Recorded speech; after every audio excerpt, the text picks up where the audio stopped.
Senior Leader, and welcome to the Talent Sherpa Podcast. This is where senior leaders come to rethink how human capital really works. I'm your host, Jackson Lynch, and today I'm joined by my co-host, Scott Morris. He's the founder of Propulsion AI. And we are continuing the experiment this week with the short form version of this topic. We've gotten some really good feedback, people saying that they like the more condensed 10-minute version. If you want to dive deeper into this, we drop a longer form on this same subject the following day. So today, Scott, we're going to be talking about something that is broken in just about every company we see, performance management. And specifically, we're going to call out the outdated belief that performance is something that you review once a year. And instead, we're going to make the case to transform it into an always-on operating system. So, Scott, I know that you're fired up on this subject. Let's start easy. Why do companies cling so desperately to the once-a-year performance review, and what's it really costing them? You've got your finger on the exact question we should be asking. This one's been bothering me for a long time. Companies do it because it feels safe. But here's what's really going on. They've got the principles wrong. They've got the mindset wrong.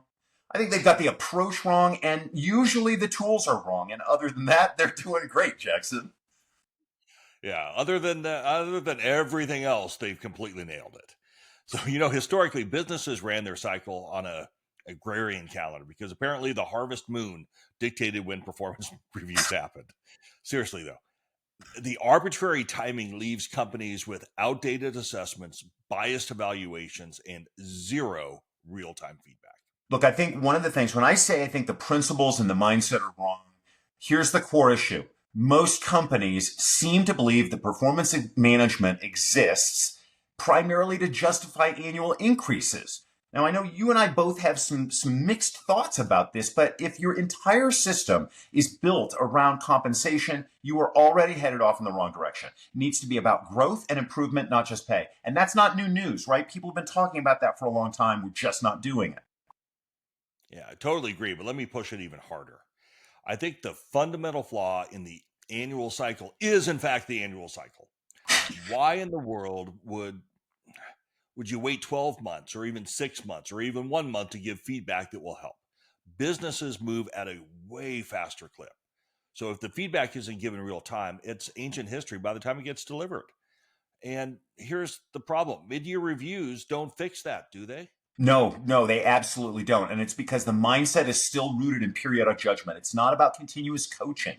We haven't made this whole thing about growth. We've made it about other things.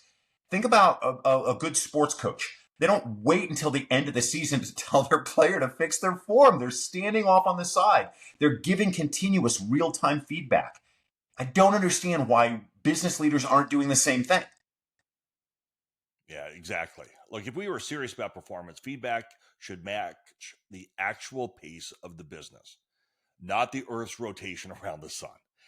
But here's the dirty little secret no one ever talks about. Most managers dread the reviews.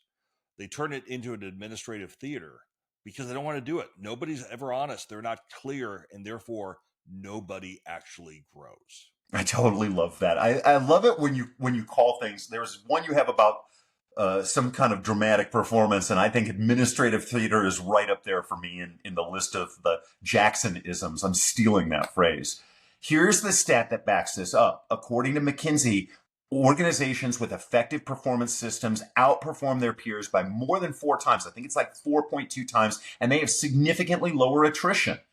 People crave feedback. They want that, not just empty rituals. I think the answer lies in making that feedback small, frequent, and actionable. Mark Efron had it in a book a long time ago, One Page Talent Management. It's a great one. He advocates for what he calls the 2x2x1.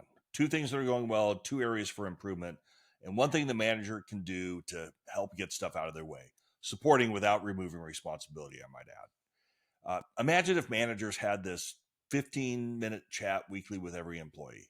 It's like, doesn't take any time at all. It's the highest ROI moment of the entire week. Wouldn't that change everything?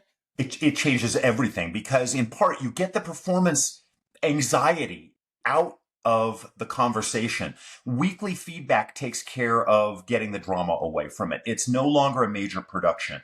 You eliminate surprise. You get rid of defensiveness because you can say, look, this isn't a fatal flaw, right? You just need to start paying attention.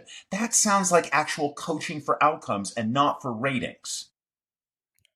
And here's the other thing. Companies that tried abandoning ratings entirely in the early 2020s, they ended up regretting it. And as it turns out, high performers love ratings. Who would have imagined? So the real problem isn't the rating itself. It's that we have forgotten why ratings actually exist. And that is to differentiate great performance from average and then reward those differences accordingly. Scott, you and I both know this, but the system has to reflect reality. Higher performance should receive more frequent raises, not just bigger ones. Like the whole thing needs to go away. 100% agree. But let me take it a step farther, because you talk about frequency. Small businesses maybe do this, maybe don't, but midstream companies, mid-sized companies are doing quarterly business reviews. And I don't understand why we're not aligning performance conversations to quarterly business reviews. If we review our numbers quarterly, why not our talent? I think we should be aligning our performance conversations with business results.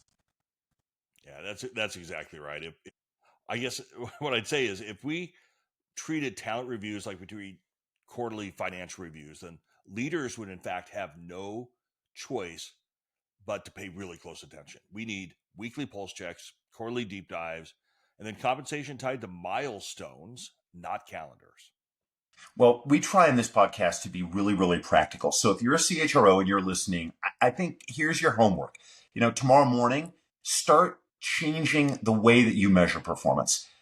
Get into a weekly structured conversation about outcomes and actions and use tools or even AI to track themes, and then use those quarterly reviews to summarize your progress and with no surprises at the end. I think if CHROs do it, you can then use that as a model and lead your managers in doing the same.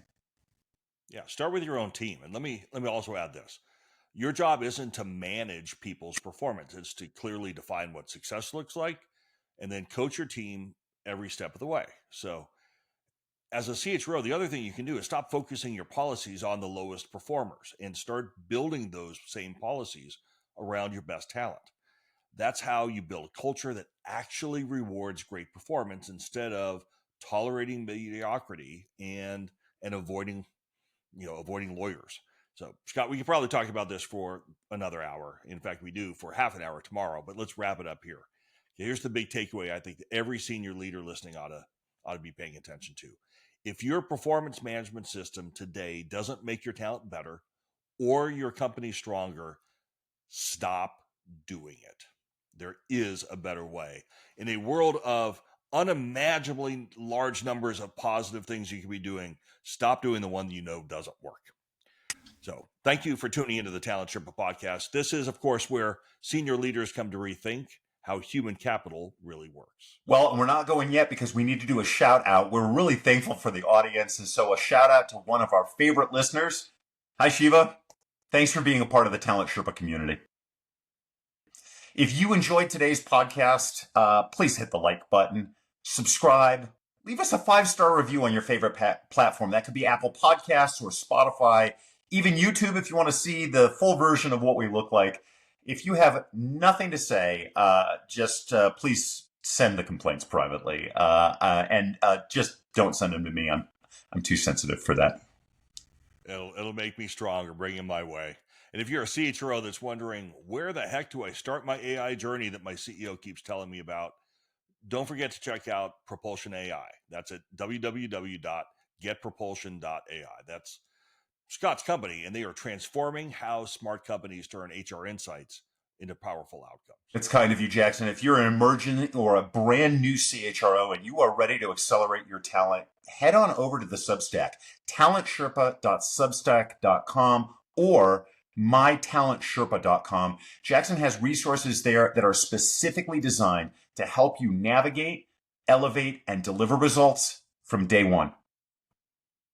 So until next time, keep challenging the status quo, keep driving business outcomes, and keep on climbing.